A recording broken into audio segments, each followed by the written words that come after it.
It all began in Springfield with Darren Brown running an interview with the mayor as he was airing a documentary about the people of Springfield low energy towards Christmas. Brown happened to be a psychologist and hypnotist as he had plans to help the people achieve a heightened state of mind so they can appreciate Christmas even more. His plan kick-started with Gil Gunderson, who had a low confidence, works in a job he doesn't like, and didn't have the confidence to call his family to celebrate Christmas with them. So Brown orchestrated a scenario where he saved a baby from harm, making him a hero, and given him enough confidence boost to venture out with his family to have a wonderful Christmas. Brown's eyes were now set on Homer, who didn't like Christmas because he happened to suck at buying presents. That's why he let his wife do the shopping. His wife managed to get him to do the shopping that fateful day, and as he ventured into the mart, he began doubting whether his family or friends would like whatever he was about to buy, plunging him into a crisis. Darren wanted to help Homer, so he approached his wife, telling her how he plans to use psychological tricks and hypnosis to help Homer to be more accepting of Christmas. His wife, wanting to help Homer, signed the contract, and Homer was lured to a vending machine where he tried buying some snacks, but as the snack didn't come out, he hid as it happened to be a passage as he fell into a tunnel where he met with Darren Brown, who got his attention with a cupcake and hypnotized him. During the hypnosis session, Homer was heightened and seemed to be more focused on the cupcake and not Brown. Brown tried to help him realize the right present to give out, but using an analysis of Santa, but Homer, being Homer, misunderstood the session and thought he was Santa.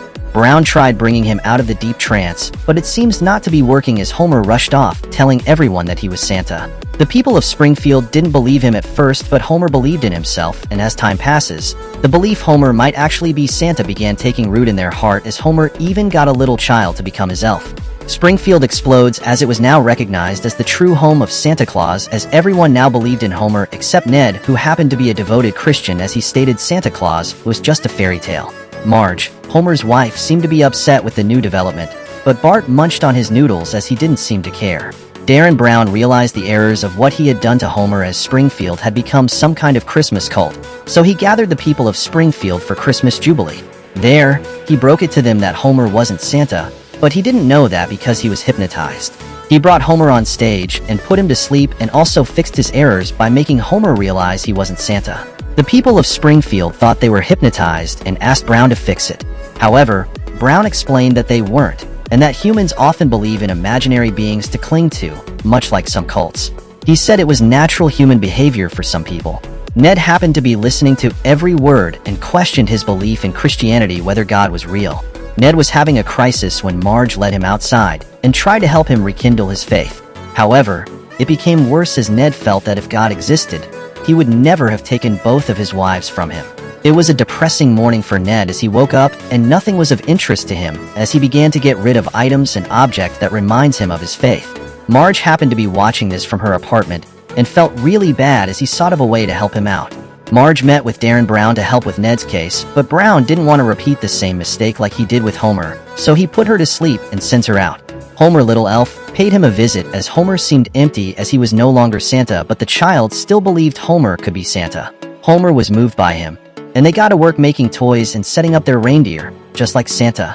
Ned met with his children, who would normally go to church every Christmas Eve, but this time their dad suggested they spend their time on other things, so they want to watch TV. After watching their favorite TV show, they were getting ready for bed when they were horrified by the moving snowman. They were terrified and thought they were being haunted, but when the doorbell rang and they opened the door, Marge went in to investigate and realized it was Bart playing a prank on them. Bart apologized to Ned and his children as they left for bed. He explained to Marge that he had done it for her, as he was trying to help rekindle their faith in God. Ralph, the little elf, and Homer were trying to break into an apartment to dish out Christmas present, and as Homer was trying to climb over, it triggered an alarm system. They were screwed as Ralph rushed to the car and drove off, leaving Homer, who got tased and arrested by the police.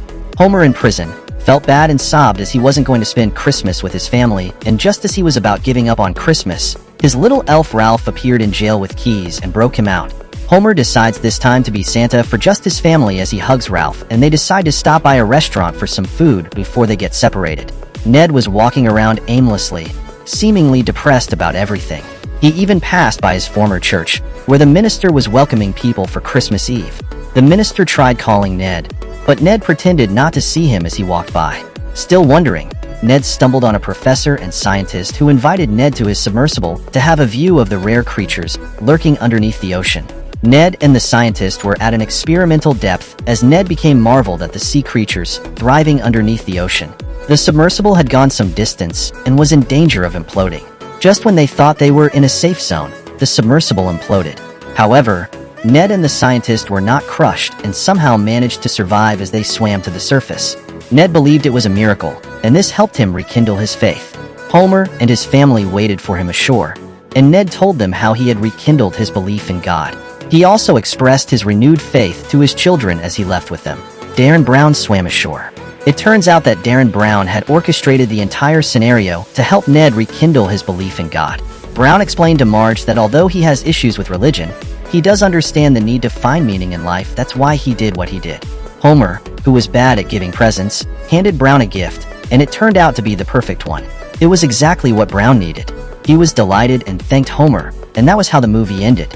Stay tuned for more mind-blowing recaps on its mythical, and subscribe to this YouTube channel. Thanks for watching.